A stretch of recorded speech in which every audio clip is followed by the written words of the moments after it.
February 1992, in a Kingston, Jamaica jail cell, and Lester Jim Brown Coke, the most powerful Don in Jamaica and leader of the notorious Shower Posse, is out of chances. We covered his rise in the last episode, but in case you missed it, Coke may be the most legendary gunman Jamaica has ever seen. He rose to the top at a time when the streets of Kingston were a war zone. Allied with the most powerful politician in the country, Edward Seaga, Coke brutally took over the Tivoli Gardens neighborhood in Kingston, leading an army of ruthless killers who wouldn't think twice about murdering a civilian. In fact, according to Bob Marley himself, Coke was rumored to have spearheaded the attempted assassination of the Jamaican icon. But that's not why he's in trouble right now. See, after 1980, he got involved in weed, cocaine, and gun trafficking, exporting his fearsome gang known as the Shower Posse to the east coast of the United States. Together with Vivian Blake, his men went about taking over the crack trade from Brooklyn to D.C. to Miami, fighting street wars and being involved in what federal authorities said is between 700 and 1,400 murders in less than a 10-year period. If you include all the other Jamaican posses, some federal authorities estimate that when they ran wild all over the states in the 1980s, they were responsible for up to 4,500 murders. 4,500. By far the most violent criminal organizations that were out there. It took the feds a little bit of time to wise up on them, and once they did, launching a massive operation to take down them all, Brown was safely back in Jamaica in his fiefdom. But then his guy lost. In 1988, Seaga loses the election, and Michael Manley of the rival PNP party takes over in 1989. Manley has no love for Coke, but it's still a big deal to bring him in. But the U.S. really wants him on drug and murder charges. Having no choice, Manley launches a serious police operation, losing a few officers to shootouts in the process. But he manages to lock Coke up in 1991, and Coke is furious, threatening that if the extradition goes through and he ends up in the U.S., he's going to name names and spill everything on powerful Jamaicans, all his contacts, politicians, everything. Coke appeals his extradition, but he loses, and DEA agents are literally in Kingston waiting to put him on a plane the next day. That's not going to happen, though, because somebody really doesn't want Jim Brown talking. Because that night, he's burned to death in his jail cell. Some say it's an escape attempt gone bad, others that it was suicide, but I mean, come on. The authorities are so clueless, they can't even find any flammable material, let alone solve it. Till this day, the murder of Lester Jim Brown Coke, Jamaica's most powerful Don, is unsolved, as are many other of the thousands of murders attributed to the posses who took over America's streets in the 1980s. This is the Underworld Podcast.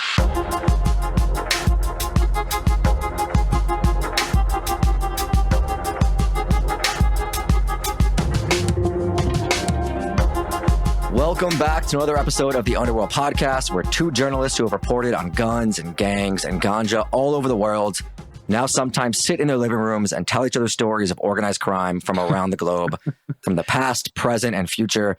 My name is Danny Gold, one of your hosts. I am here with Sean Williams, your other host, who now lives in New Zealand. Yeah, that sounds weird. I've also got a moustache, so I'm now a New Zealand moustache guy.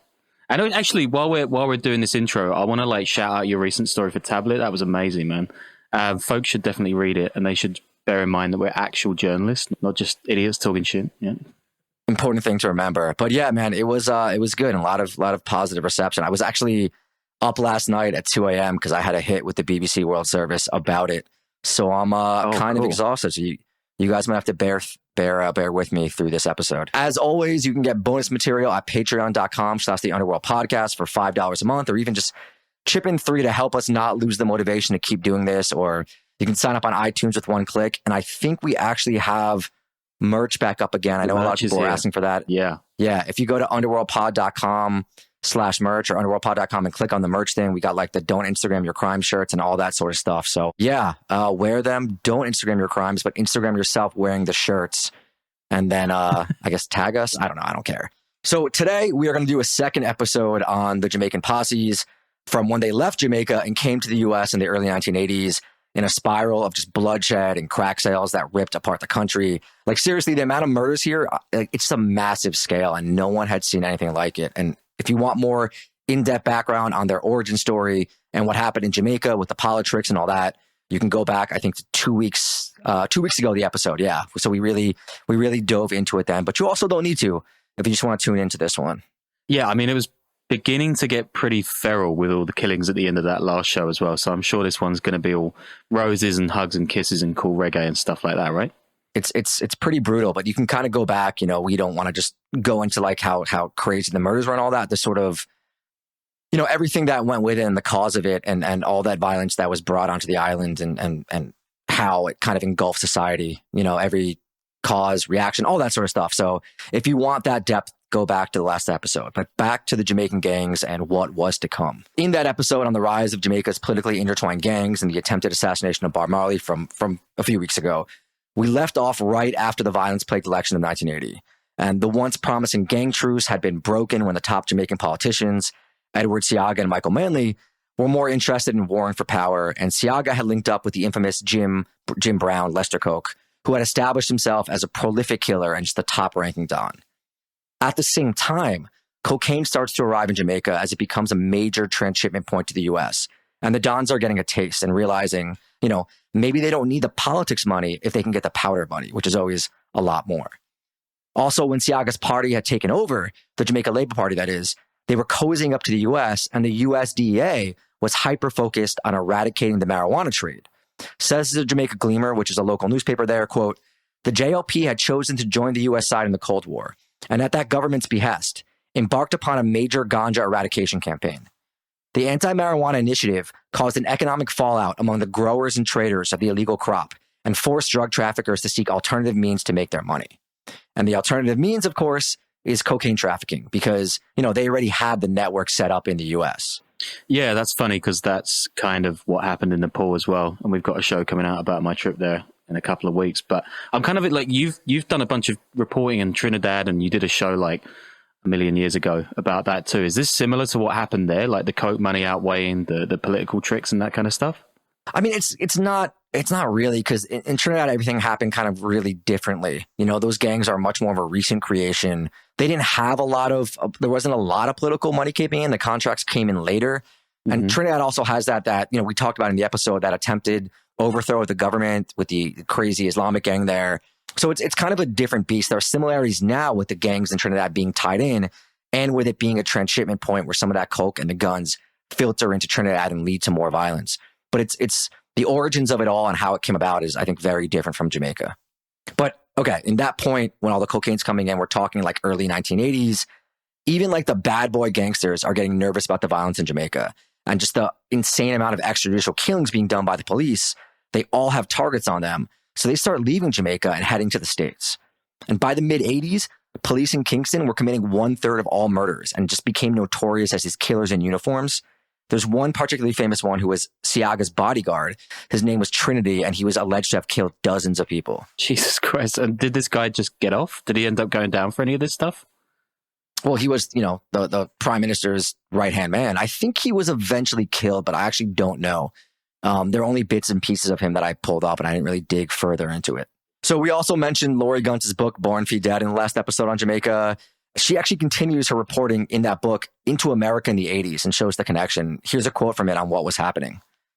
"The rankings who had controlled Kingston for Manley and Seaga through the 1970s were leaving their ghetto hell for the cities of the United States, transforming their island gang alliances into mainland drug posses." Okay, so at this point, what's the difference between a posse and a gang or a clique or a cabal or a clan or mob or whatever? I think this is what people are coming to us for. Isn't a posse like something to do with a sheriff in the Wild West or something? Well, yeah, we talked about that before. It's just the influence of Westerns, like spaghetti Westerns in Jamaica in the 60s and 70s. They were amazingly popular, like super popular, and people kind of loved them. And a lot of the language and the slang and even the nicknames, these guys, they took them from the movies. So that's actually where Jamaican Posse, where the posse comes from, is that. But yeah, I mean, it's similar to like a gang, organized crime, cartel, that sort of situation. They're all kind of lumped in together, I would say. Yeah. But with the posses coming in, right, they're bringing all their ruthless skills they've developed that they were fighting on the streets of Kingston for, and just the callousness that develops from excessive violence, which, they apply it right to the weed and crack trade in Miami, in DC, in New York, and Baltimore before anyone on the streets or in law enforcement really knows what's happening. And they just hit like a tornado and drive the murder rate sky high. And the numbers are insane, right? The ATF starts tracking them in the early 80s, And over the next decade or so, they estimate the posses to be behind 4,500 murders. And again, that's 4,500, which is just a crazy number. Unreal. And this happens, they start coming after that 1980 election, these mercenaries, as Guns calls them. They had been trafficking marijuana grown in Jamaica and then started on the cocaine that came through from Colombia. They decide, hey, let's move into America and get in on that side of it, the distribution side. And this is when they didn't need the politicians anymore, the funding, so they just go rogue. And in turn, the politicians in Jamaica that, they fear them now, they let the police come in and just go all insane in the ghettos there. So hundreds of these gunmen, they flee and they come to the US. And remember, they start coming in the early 80s, right? And what's happening then, what else is emerging around the same time that sets the drug game just on this devastating ride? That's the emergence of crack. So not only do you have the big time Jamaican posse members on the importation side, you also have a whole lot of Colombians, Cubans, Dominicans with their own networks going on, doing wholesale. Sometimes they link up with them to have them as street level dealers to move the crack, the retail side.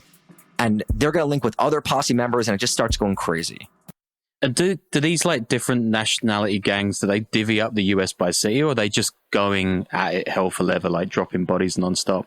There was no divvying up by city. There were neighborhoods. You had a lot of Dominicans in Washington Heights in that area and things like that. And I think Colombians in Queens, but there was no you don't divvy it up by city, right? People fought over territory. That was the essence of the crack wars. It was people fighting over territory to make money. Says Guns of the posse gunmen, they brought with them a killer enthusiasm, honed by years of warfare with one another and the police. And when they came onto America's mean streets, they were afraid of no one. But let's start from a little ways back, right? Jamaicans had arrived in the U.S. in the 1930s and 1940s. Many actually first went to Miami to work in the fields there. And some in the U.S. had been involved in the drug game in the 1970s, but that was all weed. And it was empty storefronts, vegetarian restaurants, Rastas, kind of more laid back. It wasn't super violent and they weren't super in control. Jamaica had long been a big source of marijuana, and the crop had actually been brought over in the 1800s by indentured Indian servants. And we covered this in the last episode, but Jamaica was a prominent English slave colony. Then when the English abolished slavery, instead they brought over indentured servants from places like India and China, and some of those Indian laborers brought marijuana and it flourished in the islands and grew everywhere, especially up in the mountains there. Oh, wait, but I was told in school that Britain valiantly ended slavery before anyone else. Is that not true? I mean, before the U.S., so I guess you guys have us there. Well done, us. But it still was a colony, where they were not the best. I should say that. I guess now we really identify Jamaica with weed from pop culture and all that, but, Rastas. But back then, Rastas were kind of looked down upon by a lot of Jamaican society. I actually don't know the current dynamics, but I would assume it's more of an accepted practice now, especially post Bob Marley and reggae, than it was in the 60s. Here's Bruce Gay and James Marcotte, who wrote in the Journal of Crime and Justice about how Jamaican posses operating in the mid-70s, trafficking homegrown weed in the U.S., weren't even on the Fed's radar yet. They weren't hyper-violent or moving millions in coke until the 80s. Quote, between 1974 and 1979, most Jamaican posse members clustered around the cities of New York, Miami, and Los Angeles, and were mainly involved in the sale and distribution of marijuana. For the most part, posse members were ignored by law enforcement agencies as major narcotics dealers. Posse members maintained a low profile, distributed marijuana, and committed few violent acts. This allowed the posses to establish supply routes and contacts without much legal scrutiny and intervention. So, they were smart about it, right? They kept it low key, and they didn't really sound any alarm bells off in any enforcement agencies' heads. So things were going well. But of course, that is not what happens usually when cocaine gets involved, right? The U.S. market then, it wasn't super massive in the 70s. It only really started picking up steam in later years. It was still kind of a high-priced drug for rich people and sophisticates. There was no crack yet. And in Jamaica, coke actually got popularized a little bit in Negril, which, tourists were there all the time. It was a resort town party spot. And it only really shows up in 1980 on a bigger scale when the JLP gunmen, Siaga's guys, they start bringing it in through the piers they controlled. Taking a little here, tasting a little, selling a little. When Siaga comes to power in 1980, the country really becomes a transshipment point because he lets his guys control things. And some would say he had a hand in it as well. But again, that's I don't think that's been proven at all. So I'm just going to ruthlessly speculate here, but what can you do? So all these gunmen and posses, they're arriving in America, just amazed at how easy it is to get guns. And they have these wartime skills. and they just start setting up shop, right? They start in places with big Jamaican populations like Miami, New York City, Brooklyn, Bronx, DC, but soon they expand. They're in Philly, Cleveland, Kansas City, Dallas, Denver, and Detroit, and they just take over. Guns calls them the children of Jamaica's nightmare years, which is just a great turn of phrase. Yeah. They're the ones who grew up on the street during the Dirty War. And she says the arrival of the posses and their rapid entry into the street level crack trade caught American law enforcement completely by surprise. Yeah, I feel like that's kind of a weird one, right? Like tracking drugs and gangs is like the only remit these specialized cops have in the whole world, and their dog knows about coke and the heroin epidemics that came before it. Like, and some trigger-happy Jamaicans are just washing up in the States and taking them by surprise. I don't know. It just seems a bit odd. I think it's just what happens. Like we've covered this with other groups when, like, you know, even in the 1900s with Jews and Italians and other groups coming in, the Cubans and whatever, and the Asian groups in the 70s and 80s, when the police don't have a read on things, when they don't have informants, when they don't know the lay of the land, you know, and new immigrant groups show up, they're very reclusive. You know, and they kind of stick to their own situations. And if you don't have sources, and if you don't have also members of that community on the police force, it's really hard to get in there. I mean, it was a much bigger problem when you had, you know, the Vietnamese and the Chinese gangs in the 70s and 80s, because they couldn't even, you know, they didn't even have translators there. And it's a very insular community. So I kind of understand it in that way. You know, if they don't make their presence known, or it's hard to pick up on what's going on really until you start piecing it together, especially when you have guys in, like, you know, we're talking like precinct cops and detectives there. They're not getting it wasn't, you know, the internet wasn't even a thing. They're not getting a big picture view of what's going on. Forget just like, you know, in their neighborhood. Like if you're a cop in Brooklyn, are you getting a big picture of what's going on in the Bronx at that point, you know? Yeah. So I do understand why it would take them time to wake up about this sort of new situation that's happening. It's basically impossible to imagine a world where you can't just Google random shit now. Like I can't even imagine what that world looks like. You got to read a book or something. I used to think about, like, what would happen if these guys had actually played it a little cooler. You know, how far could they have gone? But of course they don't do that because they're just wilds. And I feel like, you know, every time we do a Gangs of New York City episode, I guess even in the Oakland episode, right? There's some legend about the emergence of crack, or the guy who discovered how to make crack or how to sell it, or the guy who popularized it at first. Gunn says the Jamaicans were showing up in New York already knowing about it. It had emerged in the Caribbean and the Bahamas in I think 79 or 80. Colombians used to ship a ton of cocaine through there, and at least some stayed behind, and people were freebasing, and someone started experimenting and ended up making what came to be known as crack. She thinks just Jamaicans discovered it there in the Bahamas, where a lot used to travel, and were already selling it in New York in the early 80s. Yeah, I mean, that checks out. Like, there's a really fascinating piece I actually read about it coming in Washington Heights. That's where people thought it came in New York, and like all the Caribbean immigrants there. I had no idea. It's really, really interesting stuff. Yeah, I mean, there's all those legends about California and how it was discovered, right? I think we covered that in the Wild Cowboys episode. There was that guy that they said was the one who popularized it and got it big. So there's a lot of legends about that, and it's hard to know what the reality is. It seems like every one of these we do has like its own story in that regard. By the early 80s, the posses are completely making their presence felt. You know, they're muscling in. They're all already experienced as, like, you know, shooters and killers and fearless. And they were also huge on gun running and gun trafficking. They bought guns all over places like Florida and Virginia and Ohio, and they would traffic them to cities like New York and back to the posse elements in Jamaica to continue the street wars over there. And I guess for people who don't know the States, you know, every state has different gun laws. And New York has always been, a lot of the Northeast, the cities are very strict with their guns, but places like Florida and Virginia and Ohio, you can just get them. You can just walk in and get them. So it was, you know, people will run guns across the states. They'll buy them in southern states where they're very easy to get, ship them to New York, and then sell them for like an incredibly high markup. So that's, I mean, it's still a thing that people do. People are still gun and running like that. So the posses are setting up shop in the Bronx, in Flatbush, in Miami, in DC, in Crown Heights, all basically having moved with their names and affiliations from the Kingston neighborhoods. You've got the McGregor Gully, the 40s, the Hot Steppers, the Rankers, who were led by Delroy Uzi Edwards. I can kind of let you guess on how he got that nickname, and he was not Israeli, so, you know.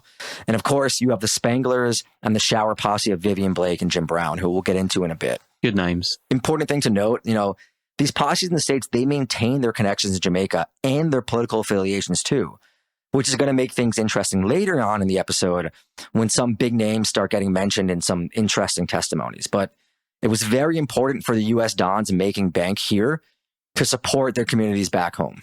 So take this guy, Eric Chinaman Vessel, who was a big-time boss in Brooklyn and Crown Heights, actually where I live now. He ran the Gully Posse, which was connected to the PNP, the People's National Party, Michael Manley's party back in Jamaica. He had actually switched from selling cocaine and weed to heroin, which is rare among the posses, and he would tax all his soldiers in New York City in the States to buy all sorts of goods from clothes to electronics to food to send back to the Gully in Jamaica, for the people growing up in the slums. And they would have these big parties called treats, and they would pass out all the stuff shipped from the States. He also sent guns down there to Jamaica from Florida, which they referred to as vote getters. That was like the code term for guns. He expanded actually out to Houston to sell crack.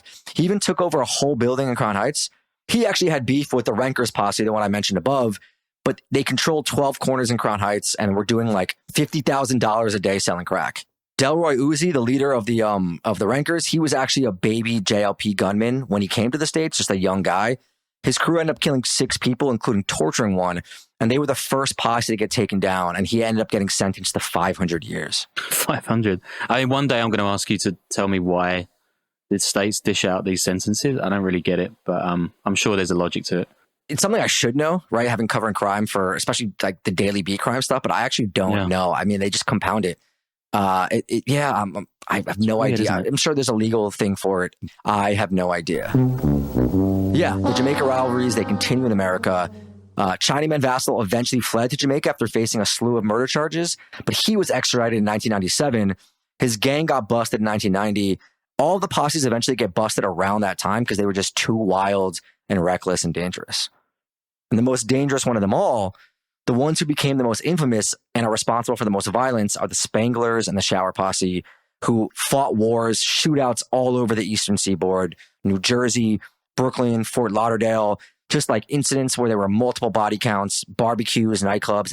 It didn't matter. The Shower Posse, they had supported Edward Seaga, and the Spangler Posse supported Manley. And heading up the Shower Posse was Vivian Blake stateside and Lester Jim Brown Coke from our intro in Jamaica. He's the one who was involved in Bob Marley shooting. He was also second in line to Claudie Massop to run Tivoli Gardens, but took over when he was gunned down because Jim Brown didn't respect the gang truce. So he ran the gardens, and then he started running cocaine and weed in crack houses. According to journalist Frank Owen, Jim Brown was born in 1947 in Denhamtown, which is a ghetto in West Kingston. And in 1996, he's a 19-year-old apprentice locksmith, and he's shot 6 times and taken to a hospital in the gardens. That was the new neighborhood actually had just been built by the Jamaican Labor Party by Seaga. The doctors saved his life, and since then, he just became an incredibly loyal supporter of both Seaga and the JLP. And we covered his rise to kind of becoming the top just gunman in Jamaica, and that's where he sat in 1980. And then there's Vivian Blake, who's the other side of the Shower Posse. He was born poor in Kingston, but was super smart, got a scholarship to go to a private school. He came to New York in 1973 with a cricket team. There you go, Sean. There we go. And he just stayed. But there's another source that says Blake's dad was a PNP official, and he went to America to Columbia University to play soccer, but he left to sell coke and weed. But Blake was just this kind of like slick guy. He wore suits with pocket squares, polished. He could hobnob with the rich and the elite, whereas Brown was kind of more of just like a really, street dude. Yeah, I like Vivian. He's the best gangster we've covered on here. Hands down. Not even close. Really? You think so?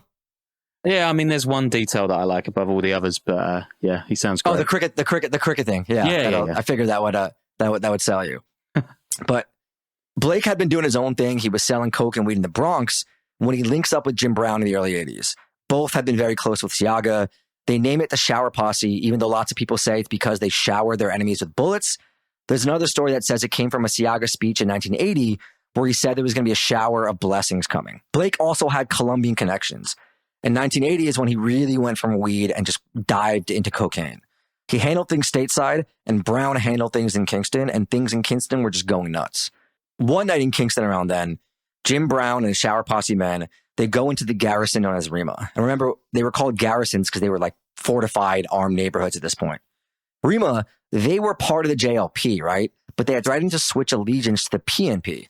And Brown and the JLP, they couldn't have that. So they just go into Rima and they kill somewhere between 7 and 12 people in one night. Civilians, everything. It's a massacre. And of course, Seaga was in charge, so nothing really happens to him justice-wise because he's untouchable. But he kind of wants to calm down a bit, so he heads to the States. So a year or two later in Miami, though, I've seen some accounts that say that it was Blake that did this and others that say it was Brown. But one of them gets robbed outside a trap house in Miami. And they come back later and they go inside and they kill 5 people, including a pregnant woman. And this is just like this is a massive, massive event in Miami. And it made all the news and it was a really dark time. And the Shower Posse quickly becomes the most deadly posse in America then. Hey, this is like insane levels of bloodshed. Like, surely this was a state of emergency or something. Or has Miami just always been this killing field for gangs and mobsters and stuff? I mean, the 80s in Miami, man. Like, what's the documentary about Miami in the 80s? Scarface? But it was just like, no. But, what's it? Coke and Cowboys. Yeah, Miami was just wild in the 80s because all the cartels were operating there, like the Colombians, and a lot of cocaine was coming in there. But then you also had the crack wars. So if you look at the murder rate, I think it really hit the apex, at least in New York, in like 90, 91, 92. But the level of murders, like the murder rate in the States in the 80s was insane. Like if you really compare the numbers, I mean, for New York, like what it is now, and you see how people talk about the city being dangerous or whatever, it was like 6 times what it is now. There were like 5 or 6 people being killed a day. It was nuts. I mean, it was brutal.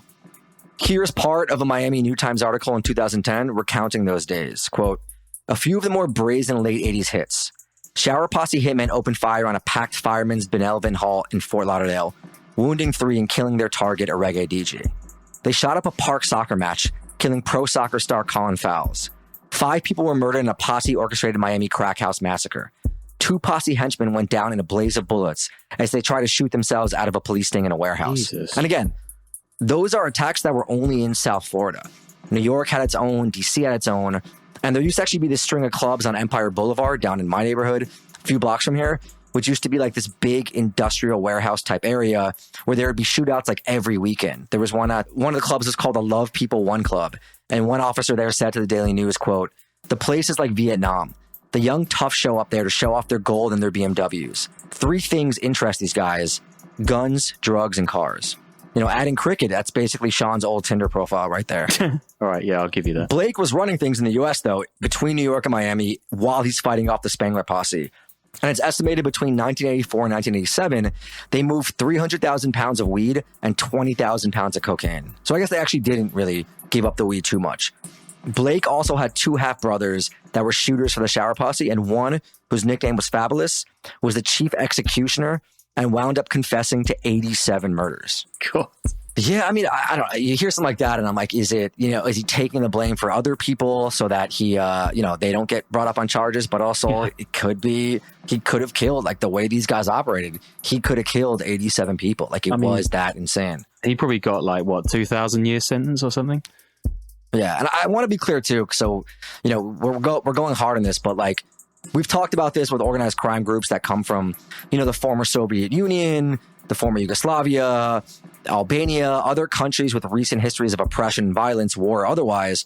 The people who emerge on the other side of this, these situations, like the situation in Jamaica, they're traumatized and they're familiar with violence and in a way that most people are not, and desensitized in a way that most people are not. So I'm in no way excusing it, right? But people are generally products of their environments. And we've covered what that environment was like in Kingston, where these guys emerged from. So, I mean, I just want to, point that sort of thing out. Like, these guys came from this bloodbath. Yeah. So, of course, when they get out of it, like, they're gonna continue with that mentality. And they did. They hit the cities and the drug trade like a tornado. By 1985, the feds and other various law enforcement agencies had started to catch on, including the ATF, because of all the gun trafficking. And in 1987, they launched Operation Rum Punch, which, I mean, kind of an amazing name, to take the posses down.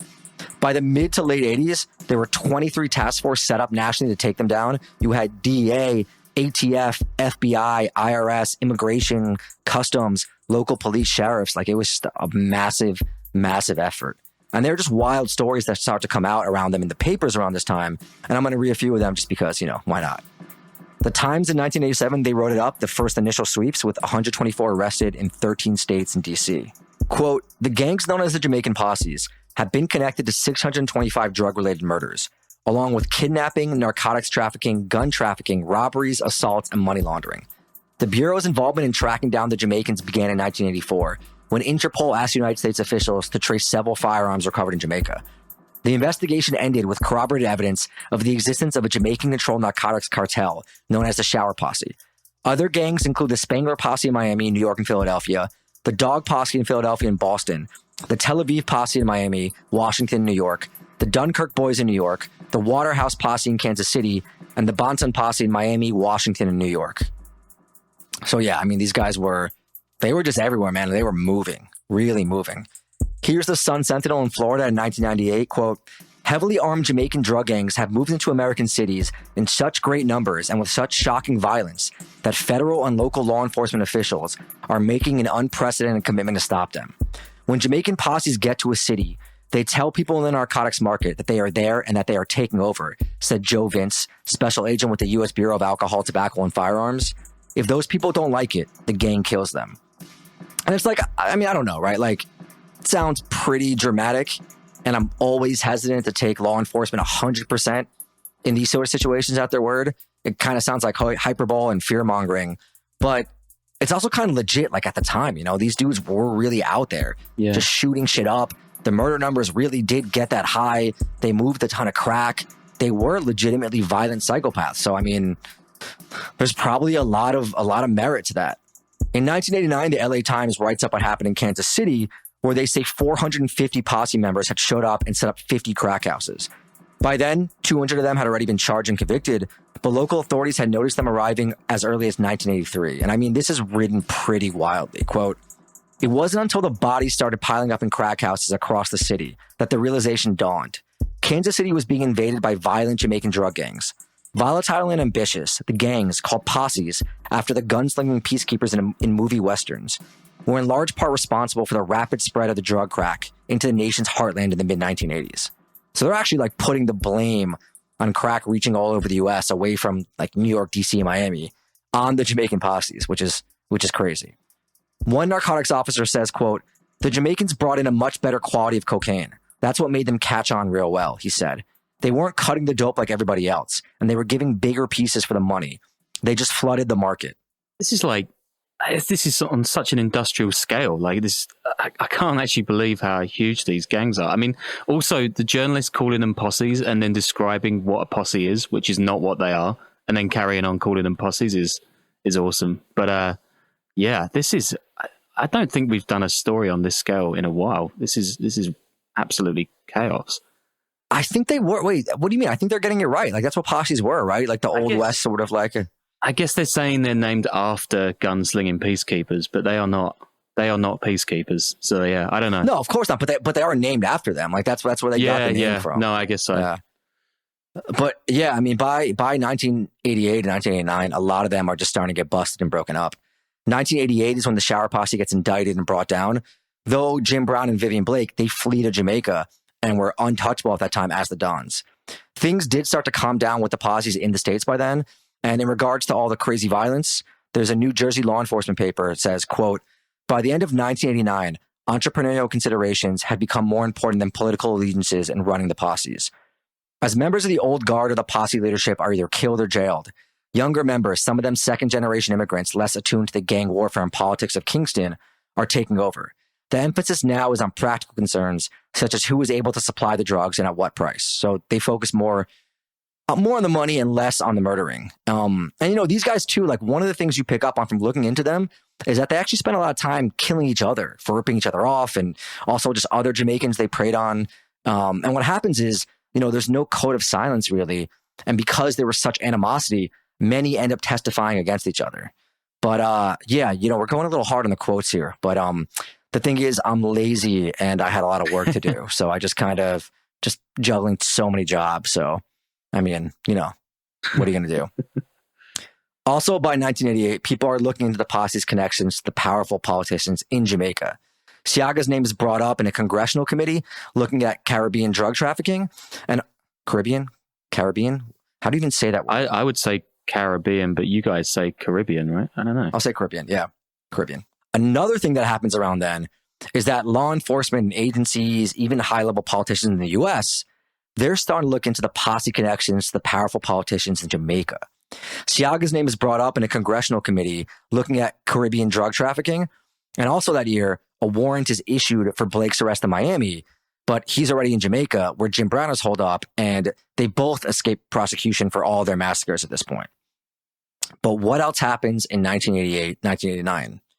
Michael Manley wins the election, and he's actually, I think he becomes a capitalist now. Before he was a socialist. He does away with the whole socialism thing. But Seaga, his competitor, who was the protector and benefactor of Jim Brown and Vivian Blake, he's out. So the pressure is also building on Jamaica to do something, right? There's widespread pressure on the Jamaican community in the U.S., who are collectively being targeted because of the posses, lots of complaints about civil rights abuses. And it doesn't help that in 1989, the New York Post runs a big story talking about how the Jamaican posses got the entire U.S. hooked on crack. But also the U.S., federal, everything, all the law enforcement agencies, they're applying pressure on Manley to get Jim Brown extradited to face murder and trafficking charges in the U.S. But Manley, he's reluctant. Brown is too powerful as the Don of Tivoli. And even though, he is not, Manley is not, and Brown are not part of the same party. They're competitors, but it's still a big deal to go after someone who has that much weight. But he does make an initial attempt, and says Guntz in her book, quote, "In July 1990, the Kingston police tried to arrest him with a force of 80 men. They were caught in a gun battle that killed 4 policemen. The word on the street in Kingston was that if the Americans roped in Jim Brown, the Tivolites would go over to Montego Bay and start killing tourists." Jesus Christ, this is a full-on war at this point. Also, I like Tivolites, but yeah, this is nuts. Yeah. So Lester Jim Brown Coke eventually does finally get arrested then, and he's held for 2 years. And then, of course, we have the cold open for the episode where he's mysteriously burned to death in his jail cell while he's awaiting extradition to the U.S. That was supposed to happen literally, I think, the day afterwards. He had threatened to air out, the Shower Posse, big names, if he was extradited, as a way of kind of threatening Seaga or Manley, whatever, not to let him be brought to the U.S. And no one is actually ever arrested for his murder, which is just kind of wild. According to the Globe and Mail, his lawyer said after his death, quote, "If you believe Jim Brown just burned to death by accident, you believe in the Tooth Fairy." So like I said, there were theories that he killed himself and another that it was an escape attempt gone bad, but also come on, Yeah, so it's just Jim Brown and that Buddhist monk in Saigon or whatever. Nah. Yeah. I actually left out too, a month before that, one of his sons, Mark, who was supposed to be the next Don, he's killed by the PMP, which leads to chaos in Kingston. The Shower Posse rampaged through a PMP neighborhood. They killed 20 people. And the funeral is held 3 weeks later. 20,000 people attend, and so does Seaga. Blake, is it? I never figured out how to say Dudus. Is it Dudus? That's what Dudus? I was wondering. You know right? this? It's Dudus if it's like Dudley, but then it's Dudus. Yeah, I think it's Dudus because it's like a nickname, right? It's like Dudus, like Dudley. Yeah. Yeah. Dudus. I'm gonna say Dudus.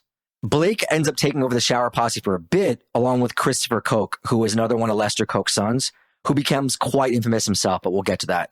Blake's eventually extradited to the U.S., where he serves 8 years of a 28-year sentence, which, I don't even understand that, and is released back to Jamaica, where he dies in his early 50s of heart problems. Christopher, though, he becomes his own legend.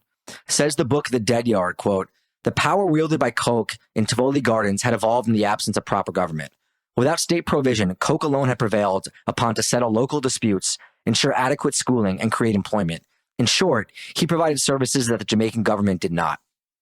And he was not like his father or Blake. He was 100% about business. He didn't get violent unless he had to.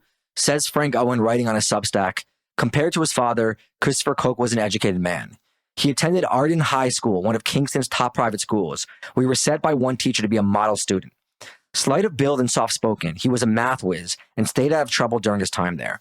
Neither teachers nor students knew his father was the infamous Tivoli Gardens Don Dada. It was during this period that he adopted the nickname Dudus, because he wore a shirt similar to the one sported by Jamaican diplomat Dudley Thompson. It's the kind of guy who avoids the spotlight, he turns down interviews, wasn't flashy, and he tries to behave like a legitimate businessman. He does go a little crazy in 1994 when Ziggy Marley, one of Bob's sons, is building a recording studio in the Rema neighborhood, and Koch doesn't get the construction contract. So his shooters attack the Rema neighborhood. They kill like 15 people, which again is eerie if you remember both his father's attack on Rema in the 80s and that his dad was involved in the shooting of Bob Marley. Seaga, who wasn't prime minister then, but still represented West Kingston in parliament, he was pissed and he gave the police a list of 13 men to arrest, but they couldn't touch Koch. He was just already too powerful. This guy's supposed to be the kind of buttoned up business guy, but he did do a cheeky little massacre. Just the one cheeky massacre. Yeah. But it sounds funny when you say it, like, it sounds, yeah. He did. Anyway, he kind of initiated peace in the neighborhood somewhat. He unites some factions. He acts more political. He wasn't just about guns and drugs, right?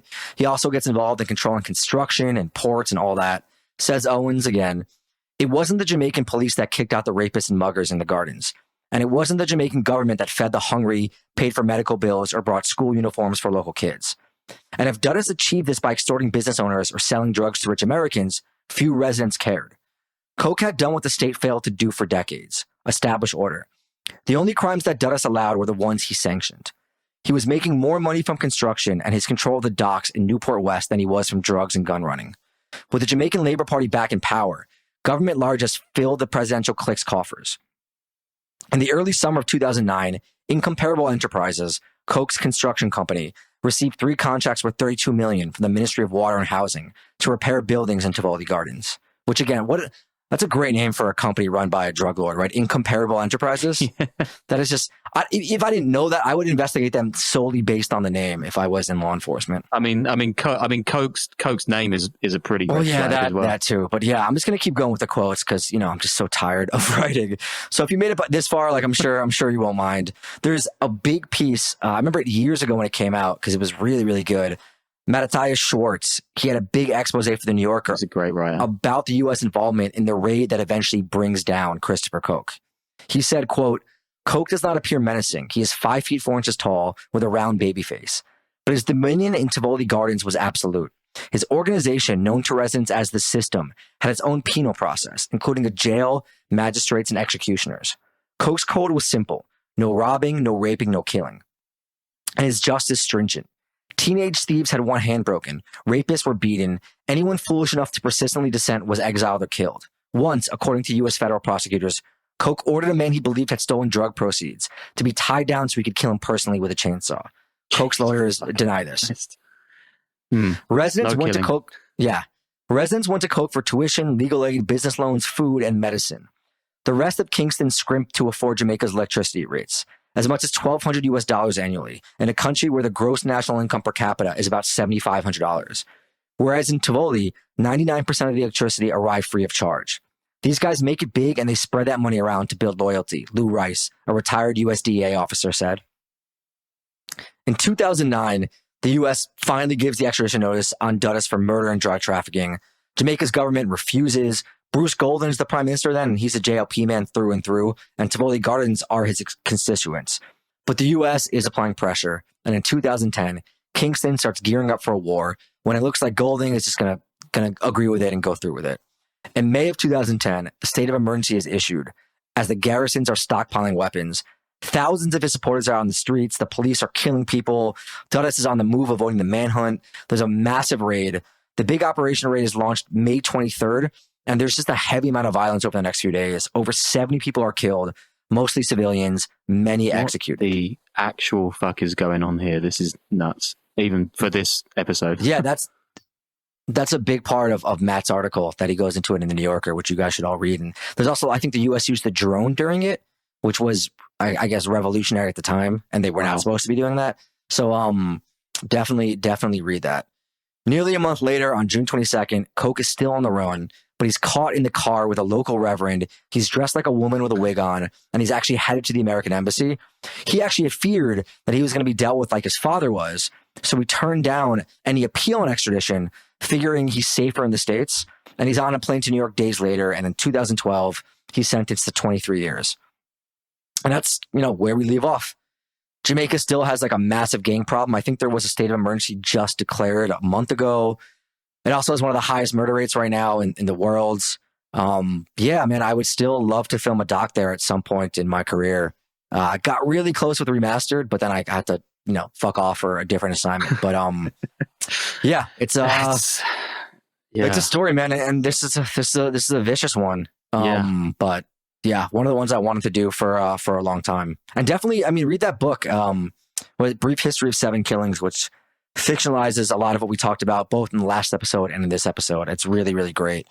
And I'm going to do, I think, a bonus episode on Charles Little Nut Miller, who was a member of the Shower Posse, turned witness against them, spoke about the CIA training him, ended up becoming a drug lord in St. Kitts and being sentenced to prison in the U.S. And we talked on the phone a bunch when I was working on that doc. But It's a weird one. So I'm going to save that though for the bonus episode. But yeah, patreon.com/podcast or iTunes. And as always, we got, not as always, but we got merch up too. And shout out to Dale's tune as well. Oh yeah. Dale, our audio producer,